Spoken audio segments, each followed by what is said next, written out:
Tollywood senior నటుడు రాజేంద్ర ప్రసాద్ ఇంట్లో విషాదం. ఆయన కుమార్తె గాయత్రి గుండెపోటుతో కన్నుమూశారు. శుక్రవారం గుండెపోటు రావడంతో వెంటనే హైదరాబాద్ ఏఐజీ ఆసుపత్రికి తరలించారు. అక్కడ చికిత్స పొందుతూ తుదిశ్వాస విడిచారు. కుమార్తె మరణంతో రాజేంద్ర ప్రసాద్ కుటుంబం తీవ్ర విషాదంలో ఉంది. పలువురు సినీ ప్రముఖులు రాజేంద్ర ప్రసాద్ ను పరామర్శించారు. రాజేంద్ర ప్రసాద్ కు ఓ కుమారుడు, కుమార్తె ఉన్నారు. ఆమె మృతికి సంబంధించిన మరిన్ని వివరాలు తేలాల్సి ఉంది. రాజేంద్ర ప్రసాద్ కుమార్తె గాయత్రిది ప్రేమ వివాహం. ఈ విషయాన్ని ఆయన స్వయంగా ప్రస్తావించారు. ఓ సినిమా ఈవెంట్ లో కుమార్తె గురించి ఆసక్తికర విషయాలు చెప్పారు.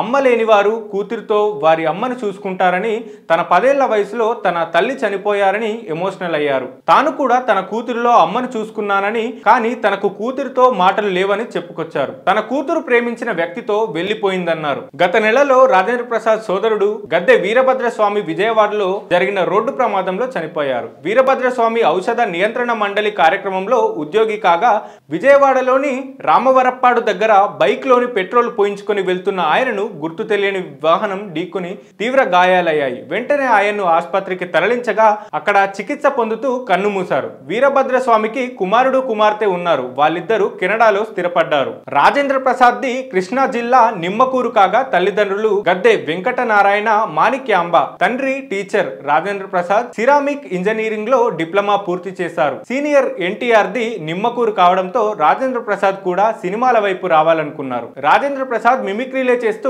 ఎన్టీఆర్ ని మెప్పించేవారు. ఎన్టీఆర్ ప్రోత్సాహంతో చెన్నైలో సౌత్ ఇండియా ఫిలిం ఇన్స్టిట్యూట్ లో చేరారు. ఆయనకు గోల్డ్ మెడల్ దక్కిన సినిమాలకు మాత్రం అవకాశాలు మాత్రం రాలేదు. రాజేంద్ర ప్రసాద్ మేలుకొలుపు సినిమాలో ఒక తమిళ నటుడు పాత్రకు డబ్బింగ్ చెప్పారు. ఆ తర్వాత కొంతకాలం డబ్బింగులు చెప్పారు. ఆయన సినిమా అవకాశాల కోసం ప్రయత్నించారు. ఆ తర్వాత బాపు స్నేహంలో ఒక చిన్న క్యారెక్టర్ దక్కింది. అనంతరం ఛాయా, నిజం, పెళ్లి చూపులు, మూడు ముళ్ళ బంధం, రామరాజ్యంలో భీమరాజు, పోరాటం, ఈ చదువులు మాకొద్దు, రోజులు మారాయి, వందే మాతరం వంటి సినిమాల్లో నటించారు. మంచు పల్లకి నటుడికి రాజేంద్ర ప్రసాద్ గుర్తింపు దక్కింది. 1985లో డైరెక్టర్ వంశీ రాజేంద్ర ప్రసాద్ హీరోగా ప్రేమించు పెళ్లాడు సినిమా తీశారు. కానీ నిరాశ మిగిలింది. ఆ తర్వాత వంశీ రాజేంద్ర ప్రసాద్ తో 1986లో లేడీస్ టైలర్ తీశారు. ఈ సినిమా హిట్ అయింది. రాజేంద్ర ప్రసాద్ కు మంచి గుర్తింపు అయితే వచ్చింది. అక్కడి నుంచి హిట్ సినిమాలతో మంచి పేరు తెచ్చుకున్నారు.